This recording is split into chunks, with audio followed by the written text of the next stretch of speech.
There are 5 different ones that I've listed for this morning.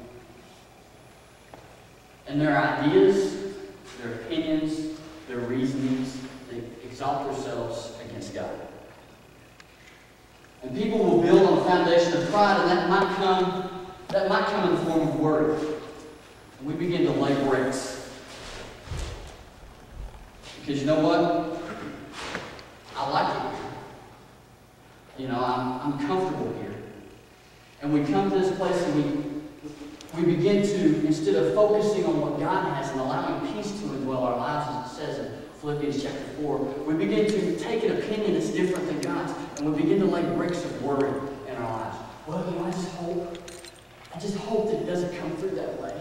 You know, Lord willing, it won't happen. You know, I'm not saying name it, claim it. That's not what I'm saying. But there comes a time in your life when you've got to go, you know what? God said this. I'm not buying it. I'm not laying bricks down here. I'm not going to fortify myself and live beneath my calling. See, anybody who lives on a stance of pride, who lives on a foundation of pride, they can't reach out. Because every time that they reach out, they have to reach back in. And then after a little while, it gets more and more difficult because the wall just keeps getting bigger. Because they worry again, right? Or they have a fear. You know, Pastor David's been talking about a fear of God. Like I said, fear is a valid emotion, something God given, and we should use it in a right way. But also realize that phobias, they're not of God. That's not of God. That's straight from the pit, y'all. Y'all means all of you plus a couple, okay? Just so that you know you're with me, okay? For God's not given us a spirit of fear, but of power, love, and sound mind. If I'm living on fear, I'm prideful. Because I'm worried about what's going to happen to me. What's this going to cost me? What's it going to take for me to go over there? Rather than, God, what do you desire? I desire what you desire. You've given me power, love, and sound mind. But you know what? I'm scared of that. That's okay. It's okay to say, you know, I'm scared to do this. But it's wrong to let that dictate the next action. And that's what we do, isn't it? We allow it to dictate the next action. Then there's anger. And this one is kind of hand in hand with another one I'm on the list in a minute. Fear and worry kind of go hand in hand. But anger is very much, I want it my way. I want it my way. Never thinking of God's way. And you know how this goes because anger is the one that in a second it can flare up. I've dealt with it. This would be the one that I struggle with the most is anger. And anger is one of those things that, you can just say the wrong thing to somebody. And because it attacks them where they're at, it's like, whoa! All of a sudden, boom, through the roof, you have got some argument on your hands. And you're like, whoa, I didn't mean to go there. Stop, wait, time out. You know that. Maybe you've experienced that from the other side. Maybe you've experienced it from the side of blowing up at somebody. And you just see that look on their face where they're just like, what do I do? What do I do?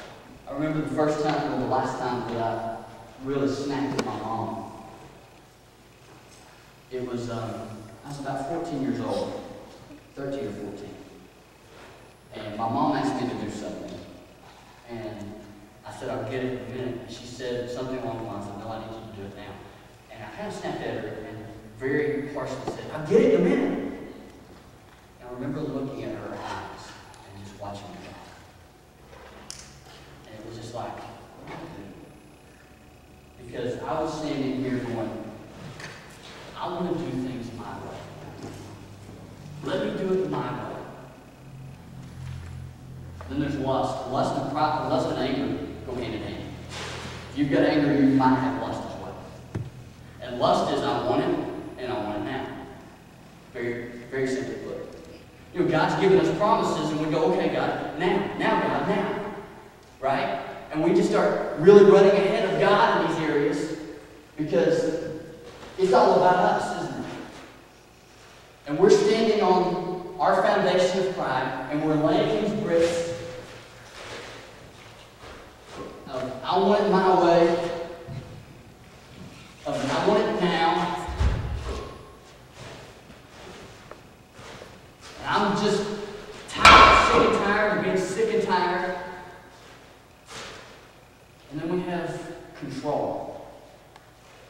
You might go, control? How's that prideful? Well, when you're asked to trust in the Lord with all your heart and lean not on your own understanding, in all your ways acknowledge Him, and He will direct your path. For this will be health to your flesh and strength to your bones. And do not be wise in your own eyes, but be wise in the eyes of the Lord, as it says in Proverbs chapter 3. If you have that problem of trusting, you have a lack of control. Actually, you struggle with control issues, and you begin to fortify. And you begin to just lay those bricks in, one at a time. I'm not trusting you. You haven't earned my trust yet. Don't you come in here. And one at a time, every time something happens, we keep laying bricks, and we keep laying bricks, and we keep laying them higher and higher and higher, and we end up fortifying ourselves in this castle of pride. And we have this huge stronghold, and somebody comes to us and says, hey, look, like this punk up here, says, hey, look, we need to bring those strongholds down. And we stand in here and we go, wait a second, my kids' pictures are hanging up on the walls in here. We can't bring this down. I have built my life around this. I can't do this. Right? You know what I'm talking about. Hear me, clap twice. And we become very, very comfortable in this stronghold. And we stop reaching out. Because at first, when it's a little stronghold, we can reach out a little bit. But once the walls get up above our head, and we keep fortifying, we keep putting up that mortar, we keep putting up those bricks, eventually we have to break in the wall, or break in the door. And there's no way out. Some of you are there this morning. You have got a stronghold that is so tall, you can't ever reach out. You have to always reach in. That's not the way God designed it. For the weapons of our warfare are not of flesh, they're not of pride, but they're mighty, they're divine, for the pulling down strongholds. If I'm a believer and I have a stronghold in my life, how in the world am I supposed to help somebody who's lost? How in the world do I expect to reach out and bring somebody to Christ? You go, well, I'm not sure I can do it. Don't you realize? How are you attacking things? Are you attacking it as if Jesus is with you? Because that's what He promised us in Matthew chapter 28, isn't it? For lo, I'm with you always, even to the end of the age. Go into all of the world, even to the uttermost parts, and preach the gospel and make disciples in my name. But we become very comfortable with our walls, don't we? Very comfortable with where we're at. Maybe it's a family stronghold. I mean, maybe you just moved into it. Maybe mom and dad had it, and now you get it. It's like the family heirloom. The family stronghold. You just kind of are comfortable with it. You've always been there. You don't want anything different. But you don't have to stay there. That's the good news. You don't have to stay there this morning.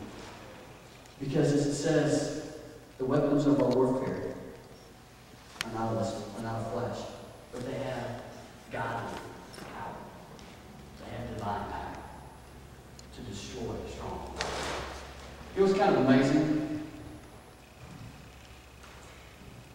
Is every time I've seen demolition done with a sledgehammer on a brick wall, it always comes down. It might take a couple whacks, but it always comes down. For the weapons of our warfare have divine power. They bring down strongholds. And some of you this morning, you know what the truth is? You have lived there long enough. And it's time for you to get over yourself. Forgive me for going here. It's time for you to get over yourself. Quit looking in as much and start looking out. And I'm preaching as much to me as I am to you. So don't think I'm sitting up here going, you know what, I've got it all together, I've got all the stronghold down. I'm still working at pulling mine down too. I'm still working and not fretting as much over little things. And not getting so upset over the things that don't matter. I'm not up here preaching at you. I'm up here trying to be changed like I'm hoping that you will be this morning. Just because I'm the guy standing up higher than anybody doesn't mean my life is any different than yours. You hear me clap twice. But it's time to bring the hammer down. It's time to use mighty divine power to bring every thought into captivity of Christ. Do you have the mind of Christ? In Philippians chapter Philippians chapter 2, it says, have this mind in you, which was also in Christ Jesus. Being like to God, did not consider the quality of God a thing to be grasped, but he emptied himself completely and became nothing. Came in the form of a servant in the likeness of a man. And became obedient even to the point of death, even to death on the cross. And it says that we will overcome by what? In Revelation chapter 12? By the blood of the Lamb and the word of their testimony. It's time to get the mind of Christ. It's time to get our minds right about things. It's time to begin punishing every disobedience. Because obedience needs to be complete. You know, we need to come to a place where we're like, okay, God, I am scared to death. I have not been outside of this fortification as long as I can remember. But God, I want to be obedient to you this morning. I want to love you. I want to serve you. I want to reach out. I'm tired of reaching out. And yeah, it's going to be different, and I'm going to have people walking alongside me. I can't do this by myself. God knows all these things. I mean, we think that God doesn't get it. It's like, well, God, you know, I'm just not sure I can do this. I'll try, but forgive me. But I thought he said in Philippians chapter 4, verse 13, I can do how many things? All things through Christ who strengthens me.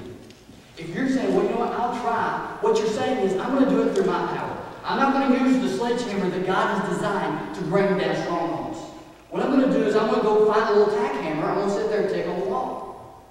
And if it comes out great, but you know what? Eventually you're just going to get tired of doing that. You're going, this is a waste of time. I need to get some plaster and plaster this wall up. I don't remember why I started this to begin with. This is just a bad place. Maybe I can hang a picture up over this, right? Get more comfortable. Maybe I need to get on the internet and order me a chair to come here too. And this morning, we need to punish disobedience just like Jesus did on the cross. When you look at the cross, it's the perfect illustration of punishing disobedience, of bringing the hammer down. And then what happens is he dies, but the veil is split in two, and we get to come before the throne of God and obtain what? Grace and favor in this.